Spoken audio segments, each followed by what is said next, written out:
Hello everyone, प्यारे बच्चों, I welcome you all to our learning platform Moulding Minds. चलिए let's start learning. Today our subject is English. Worksheet number is 58 and the date is 26 November 2020. Your class is 10th. Here you will write your name and here you will write your class teacher's name. चलिए start करते हैं हम आज की worksheet. जो ये extract लिया गया है ये आपकी पोएम अमेंडा से लिया गया है, जो कि आप पढ़ेंगे फर्स्ट फ्लाइट बुक में. और इसके जो राइटर है वो रॉबिन कैलिन है.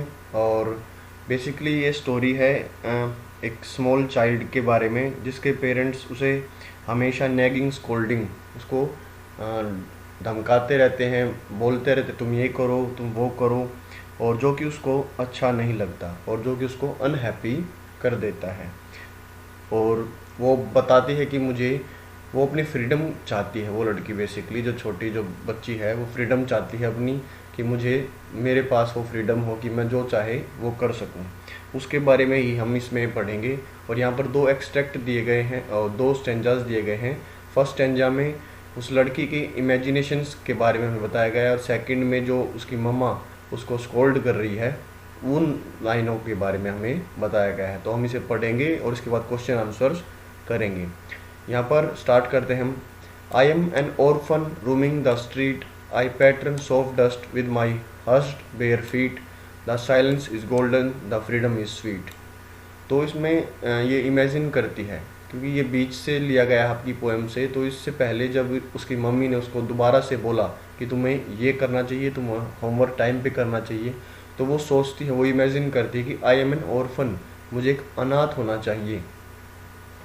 ऑर्फन का मतलब child where whose parents are dead, जिसके माता पिता मर गए हों या फिर उसे अकेला छोड़कर चले गए हों. तो वो इमेजिन करती है कि मुझे ऑर्फन होना चाहिए. Roaming the street. रोमिंग का मतलब होता है to go to different places without having a particular purpose और प्लान. कि कहीं भी आप जाओ, इधर उधर भटकते रहो किसी पर्पस के और प्लान के बिना. कि मैं एक ऑर्फन होनी चाहिए. और रूमिंग द स्ट्रीट, और मैं स्ट्रीटों में भटकूँ कि मेरे पास इतनी फ्रीडम हो, मैं जहाँ जाना चाहूँ वहाँ मैं जा सकूँ. I pattern soft dust with my hushed bare feet. Hushed माने होता है क्वाइट चुप रहना, और बेयर फीट, बेयर माने विदाउट एनी शूज़ और स्लीपर्स, मतलब नंगे पाँव से बोल रही है कि मैं अपने नंगे पाँव से मैं सॉफ्ट डस्ट पर पैटर्न बनाऊँ, कुछ आर्ट बनाऊँ, कुछ शेप्स बनाऊँ, और ये मेरे पास ऐसी मेरी फ्रीडम हो कि मैं वहाँ पर चुपचाप रहकर अपने नंगे पाँव से अपने कुछ ना कुछ उस सॉफ्ट डस्ट पर, मिट्टी पर मैं पैटर्न बना सकूँ. यहाँ पर तीसरी लाइन में बोलती the silence is golden, the freedom is sweet. तो यहाँ पर जो साइलेंस, जो शांति को बता रही कि साइलेंस अगर मुझे मिले तो वो उसको गोल्डन लग रहा है, बिल्कुल प्रीशियस लग रहा है, बहुत ही कीमती लग रहा है. And the freedom is sweet, और वो अपनी फ्रीडम को स्वीट मीठा बता रही है. तो इन पहली तीन लाइन से हमें पता चल रहा है कि उसके वो क्या इमेजिन कर रही है. आगे बढ़ते हैं. Don't eat that chocolate Amanda, remember your acne Amanda, will you please look at me when I am speaking to you Amanda. तो इसके बाद फिर से लास्ट जो तीन लाइन है उसमें उसकी मम्मी उसको बोल रही है don't eat the chocolate, chocolate मत खाओ Amanda. Remember your acne, acne जो पिंपल होते हैं, बेसिकली ऑयली स्किन पर जो पिंपल होते हैं. तो बोलती है कि तुम चॉकलेट मत खाओ, उससे तुम्हारे जो एक्ने हैं वो और उभर कर आ जाएंगे. Will you please look at me when I am speaking to you Amanda. Look at me एक फ्रेज होता है, इसका मतलब होता है टू थिंक अबाउट सिचुएशन और सब्जेक्ट केयरफुली. वो बोलती है कि तुम मेरी तरफ देखो, ध्यानपूर्वक देखो, और will you look at me when I am speaking to you, कि मैं जब तुमसे बात कर रही हूँ तुम मेरी तरफ देखो अमेंडा. तो यहाँ पर ये जो हमारे ये दो स्टैंजाज हैं वो ख़त्म होते हैं, और उसके बाद हम क्वेश्चन आंसर्स पर चलते हैं. फर्स्ट क्वेश्चन है the fact that the silence is golden, the freedom is sweet from Amanda tells that she. तो उससे क्या पता चलता है? डिज़ायर्स फ्रीडम, उसको फ्रीडम चाहिए. डिनाइज फ्रीडम, डिनाई माने मना करना कि इसको फ्रीडम नहीं चाहिए. डिज़ायर्स कम्युनिकेशन, डिज़ायर्स डिपेंडेंस, उसको मतलब वो निर्भर ही रहना चाहती है. तो उसको क्या चाहिए? Desires freedom. She wants is freedom. Who calls herself an orphan, उसको हर ऑर्फन कौन बोलता है? The little girl, Amanda herself, Amanda's friend या अमेंडा सिस्टर? तो अमेंडा हरसेल्फ, अमेंडा खुद को ऑर्फन बोलती है। The lines above bring out the contrast between, जो ऊपर की जो लाइन है वो किसके बीच में कॉन्ट्रास्ट बता रही हैं कि किन दो चीज़ों के बीच में जो कंपैरिजन चल रहा है या किन दो चीज़ों के बारे में बात हो रही है। The denial of freedom and the struggle faced by a growing child, कि जिसकी फ्रीडम है उसको मना किया जा रहा है, जो स्ट्रगल फेस कर रहा है जो ग्रोइंग चाइल्ड, उसके बारे में बताया गया है। The desire for dependence and the love that spoils a growing child, कि जो डिज़ायर फॉर डिपेंडेंस, डिपेंडेंस नहीं, वो डिपेंडेंट का मतलब होता है आप किसी पर निर्भर रहते हो, तो वो इंडिपेंडेंट होना चाहती है। The importance of hate and love, बिल्कुल नहीं है ये। And the advantages of arguments and revolt, कि जो आर्ग्यूमेंट और जो रिवोल्ट जो कि विद्रोह की बातें होती हैं उनकी जो एडवांटेजेस होती हैं उसके बारे में बताया गया है। तो ये नहीं बताया गया है। जो ऑप्शन नंबर ए है the denial of freedom and the struggle faced by a growing child, वो हमें इसमें दिखाया गया है। क्वेश्चन नंबर 4 है choose the option that lists the set of statement that are not true according to the given line, कि जो नीचे स्टेटमेंट दिए गए वो ट्रू कौन सी नहीं है। Amanda wishes to be away from her daily routine, हाँ बिल्कुल वो अपनी जो डेली रूटीन से वो दूर भागना चाहती है। Amanda perceives herself to be an orphan roaming the street, कि अमेंडा ये सोचती है कि वो ऑर्फन हो जाए और वो रूमिंग द स्ट्रीट, जो स्ट्रीट्स में इधर उधर भटके। She wants to be dependent, no she wants to be independent, तो ये करेक्ट नहीं है, तो आंसर नंबर 3 हो जाएगा। And she seems happy as she draws pattern using her hands, और उसको अच्छा लगता है कि वो अपने हाथों से और अपने बेयर फीट से अपने पैटर्न जब वो सैंड पर बनाती है तो वो खुश होती है उससे। क्वेश्चन नंबर 5 है which word does roaming not correspond to, जो रोमिंग वर्ड है उसको किन का सिमिलर वर्ड नहीं है। तो रोविंग, वेंडरिंग और रैम्बलिंग का तीनों का ही मतलब होता है कि इधर उधर आप डिफरेंट प्लेसेस पर जाओ और विदाउट एनी पर्पस और प्लान। तो ड्रीमिंग हो गया, सपने लेने, इसका मतलब एंटोनियम तो नहीं बोल सकते, इससे क्रॉसपोंड नहीं कर रहा है, इससे बिल्कुल ये मिल नहीं रहा है।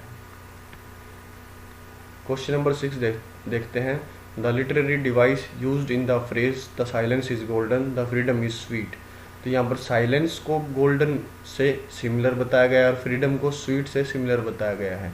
तो पहले जो मैं बता रहा हूँ सिमिली क्या होता है, एक फ्रेज होता है जिसमें हम कुछ वर्ड्स का यूज़ करते हैं, बेसिकली लाइक और एज उसमें ऐड करते हैं कि दिखाने के लिए, दो चीज़ों को कंपेयर करते हैं उनको सिमिलर दिखाने के लिए। जैसे आप बोल सकते हो एज चीक्स लाइक रोजेज, ये जो गाल है वो रोजेज जैसे हैं, तो इसको बोलेंगे हम सिमिली।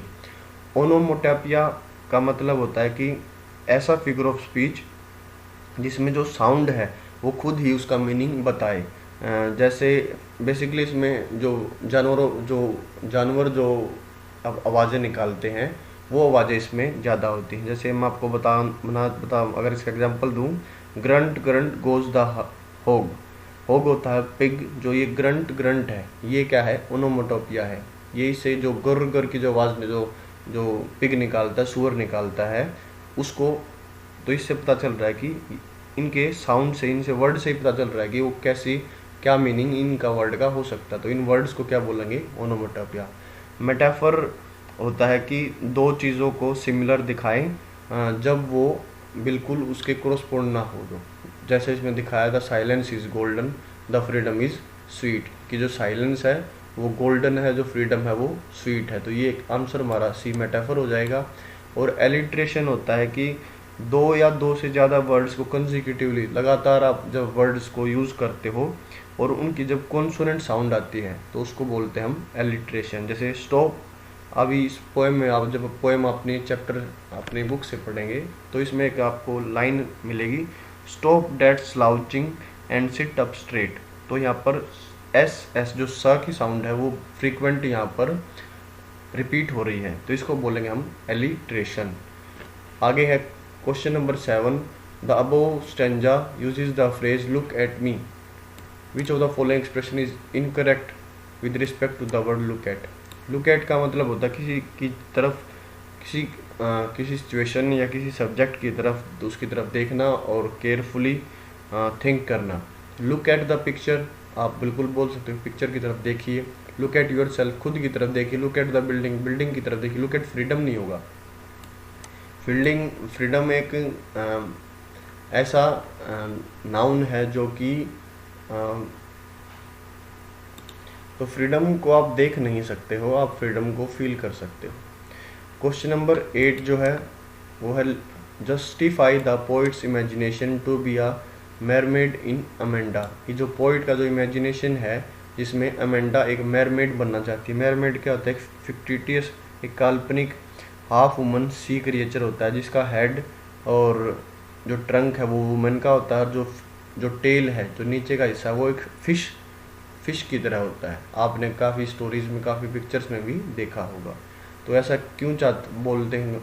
इसको पोइट इमेजिनेशन क्या डिस्क्राइब करता है? ये the poets wants to be, यहाँ पर आप ये पोइट के साथ जो अपोस्ट्रोफी इसको आप हटा लीजिए। The poet wants to show the wishes of Amanda and she imagines herself to be a mermaid fictitious sea creature so that she may drift in the silent sea and enjoy loneliness and peace there। कि जो poet चाहता है Amanda की विशेष को दिखाना, और वो she imagines, Amanda विशेष करती है कि अपने आप को एक मेरमेड की, वो एक मेरमेड बन जाए, और शी में ड्रिफ्ट माने होता है मूविंग स्लोली, कि वो एक जो साइलेंट सी में आराम से वो ड्रिफ्ट करे, तैरे वहाँ पर, और जो उसकी जो शांति है, जो पीस है, लोनलीनेस है, उसको वो एंजॉय करे। तो ये जो पोइट हमें इस लाइन से जब वो बोलती है she wants to be a mermaid, तो ये पोइट हमें दिखाना चाहता है।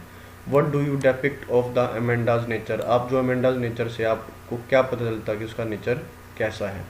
We depict of Amanda's nature that she is a moody girl, she is nagged most of the time and that's why she wants her freedom, she often escapes from reality which makes her Moody.